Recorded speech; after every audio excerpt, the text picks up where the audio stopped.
सदको वञा मुंहिंजा अबा,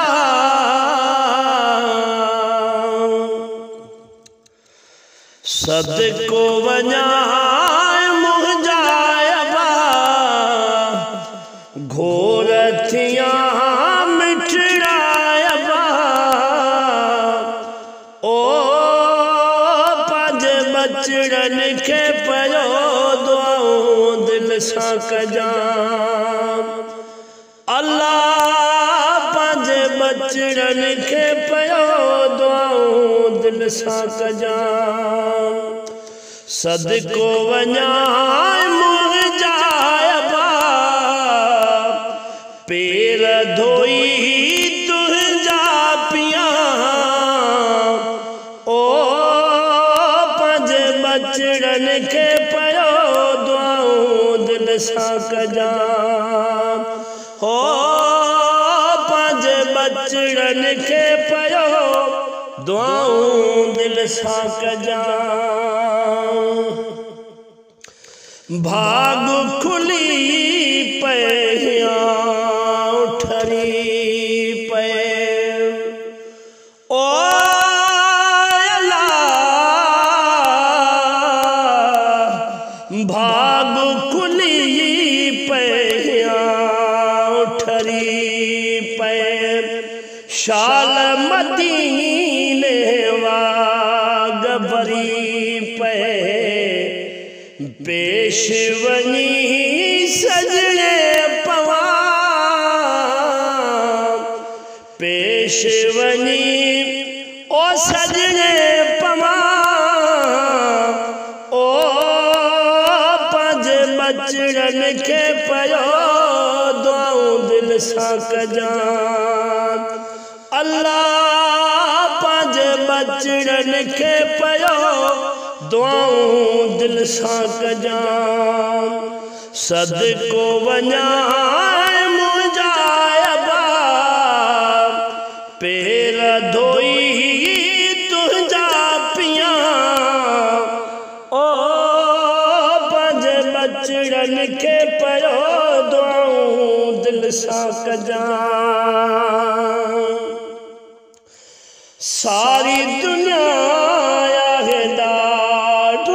खायो हो अल्लाह, सारी दुनिया आहे ॾाढो ॾुखायो। पंहिंजनि परावन की न घटायो। सूर वनी सारा सलिया,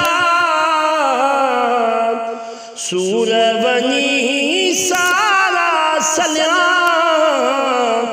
ओ पंहिंजे बचड़नि खे पयो दुआऊं दिल सां कजां।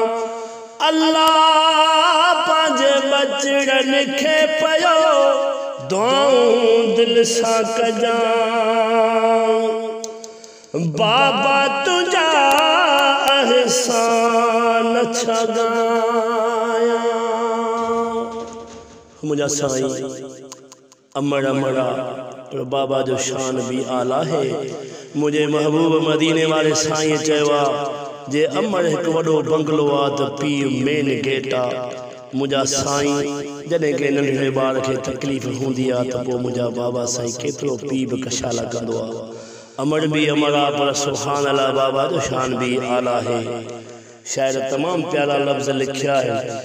बाबा तुझा एहसान छा ॻायां। ओ अल्लाह बाबा तुझा एहसान छा ॻायां। हिकिड़े जो जागे जथोरा न लायां। वेठो ॾिसां पैर चुमा,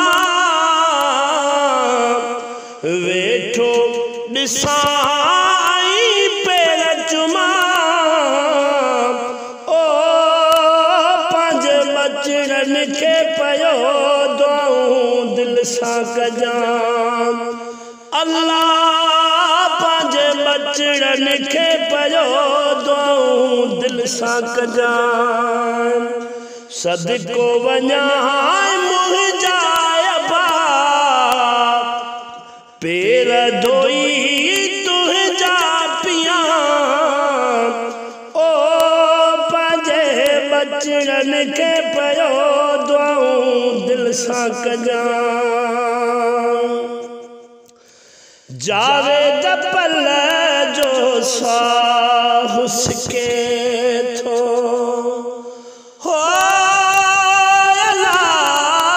अल्लाह जावेद पल जो साह उसके थो मिठड़ो मदीनो याद अचे थो सुडकी पयो सदड़ा कया